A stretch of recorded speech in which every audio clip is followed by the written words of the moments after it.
Hello, lads. I want to talk today about the Disney inversion, as I call it.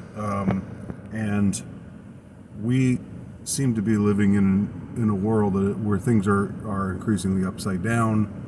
You know, that's not really all that novel an observation. That's something that's, we've all noted, especially over the last 5 or 10 years.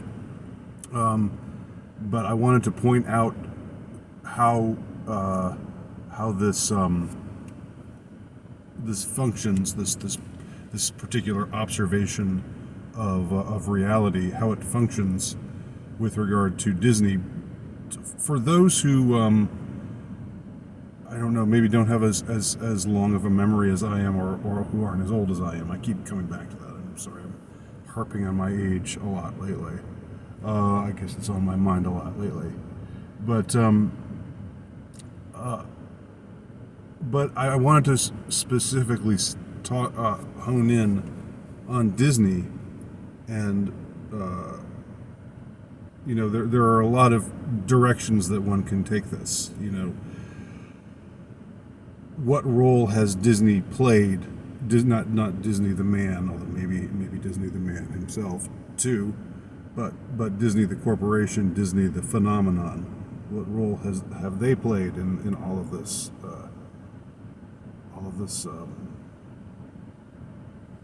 Well, the phenomenon of the upside down, the phenomenon of the inversion.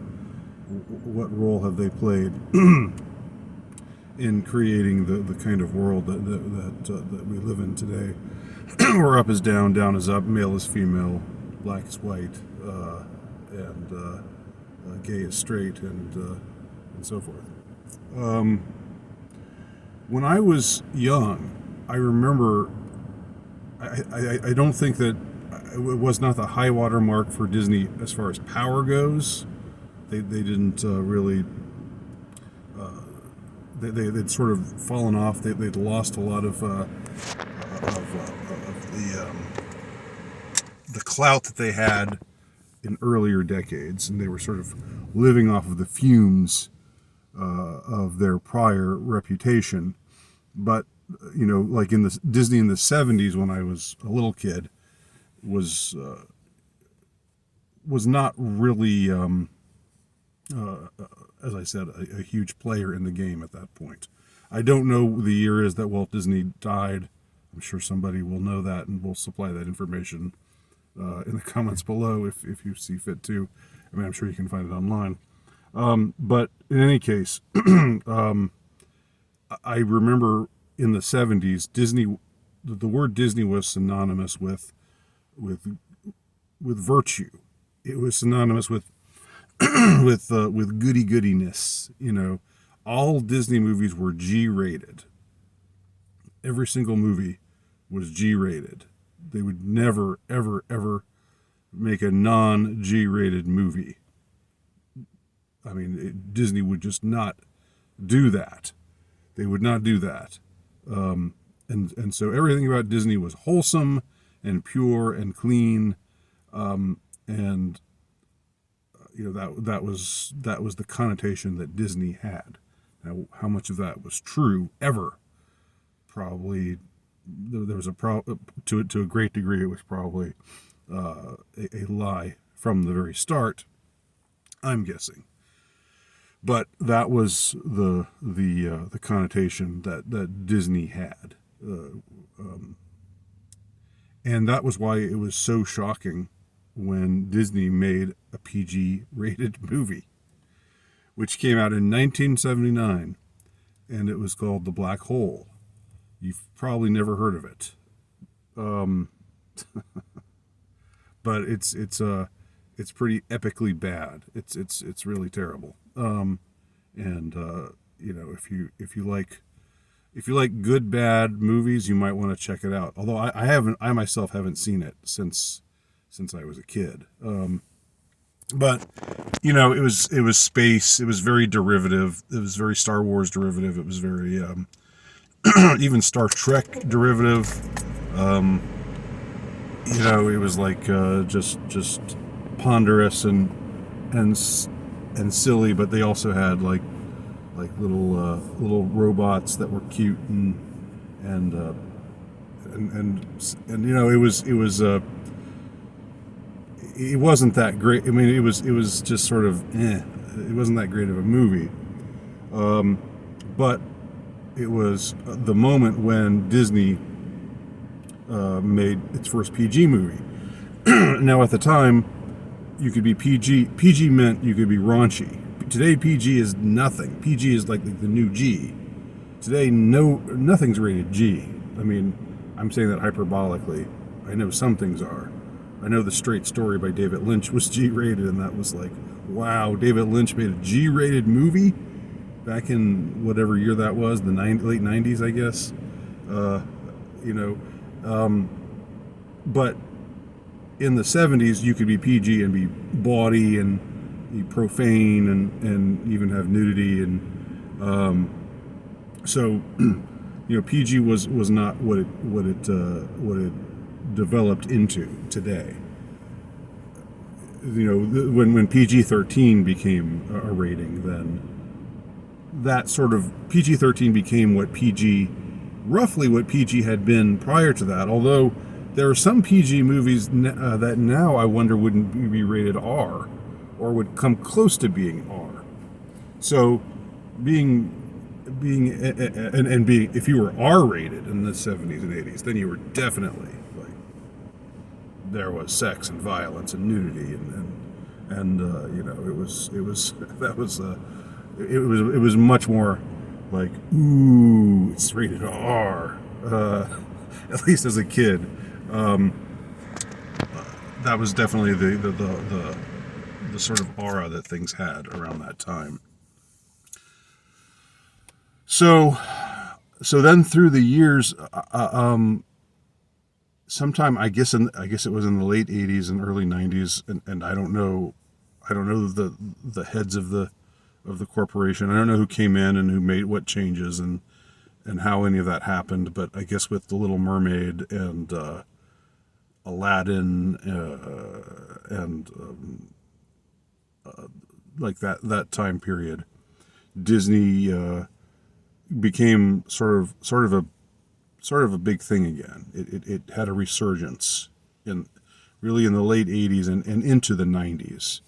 And I remember my girlfriend at the time in the 90s worked at the Disney store in a mall, and there were Disney stores in malls everywhere, and it was like the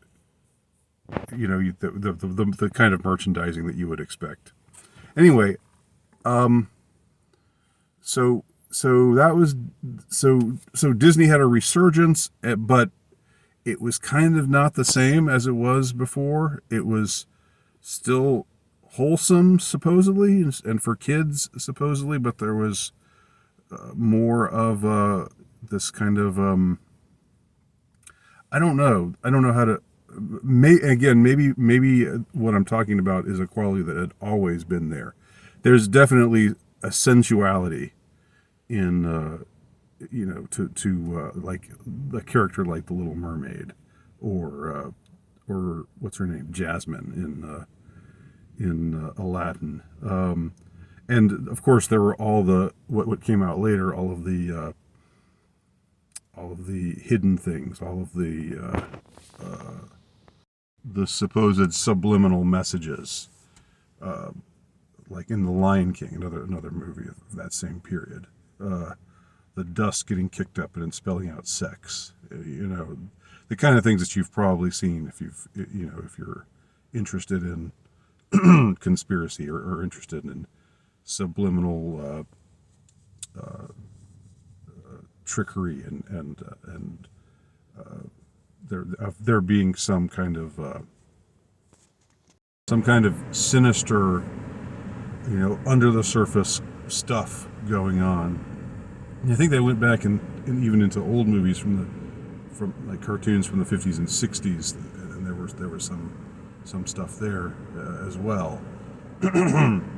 But also just on the surface, you had characters like heroine, the Disney heroine was typically had this sexuality, or this, this sensuality to her that Belle, also from whatever, the Beauty and the Beast. None of this is my bread and butter. This is all stuff I pick. That's why I have to reach for it. This is all stuff I pick up through osmosis. I had my pop culture mainstays, which I could just sum up. I could just bring up like that. But Disney was never that to me. And so anyway, and then Disney became, through the decades, into moving into the new century, into the post 9/11 world, Disney became this behemoth again, as big as it had ever been before, if not bigger. But now it acquired a different kind of aura, and the kind of sinister aura that had always been just sublimated before, the kind of thing that people had just sort of wondered about, like you kind of, again, in the 70s and early 80s, Disney was just squeaky clean. The black hole being rated PG notwithstanding, it was something that most people said, life isn't like a Disney movie. There's actual sex and violence in the world. It's not just all clean like a Disney movie. And that was like what people would say. This isn't Disney. Disney lies to you and tells you that everything's going to be great. But there's ugliness in the world. So Disney was like, also had the connotation of being some great deceiver, like showing you some kind of image or aura of wholesomeness that wasn't really there. But then you look a little deeper, and the wholesomeness isn't even there in Disney. The wholesomeness unravels the deeper you look at it. And now, I know I'm skipping over a lot of years, but I don't want this to get too tedious, especially since I only half know what I'm talking about here. I'm just sort of going on. I'm just being impressionistic more than anything. I'm not a historian of Disney. I don't know the names of the CEOs from what time to what time, and what movies were made over this period or what have you. But eventually, it came around to becoming this behemoth that just sort of just swallows up everything. Other franchises get swallowed up by Disney. Most notoriously for me, Star Wars, of course. Ruined Star Wars for the most part. There are a couple of Disney Star Wars productions that I'm not that I don't totally hate, but most of it is just, this is not Star Wars to me. And gobbled up Marvel, which never really meant anything to me in the first place, but made it pretty shitty. Made it, and that's the thing now. The depravity of Disney is like almost front and center. When you hear the word Disney, you think, oh, now this is the organization that's trying to brainwash my children. This is the organization, that's wanting to thrust perversity into my face. Yet they still have this veneer. There's still this kind of what should we call it? Still an enduring Disney mystique, which is magical, Magic Kingdom, childlike, innocent, fun. But it's like, I know this is a phrase that's been used too often lately, but I'll use it one more time. It's like the quiet part is being said out loud more often now, and so when you hear the word Disney today, you don't it doesn't bring up the connotations that it did 50 years ago, 40 years ago, even 30 years ago. You hear the word Disney today, and I don't know what comes to your mind, but what comes to my mind is almost exclusively negative. I think of the worst aspects of show business, the sleaziest aspects of show business, but like couched in this mystique, which almost makes it worse because at least you go to a triple X porno theater. I'm dating myself.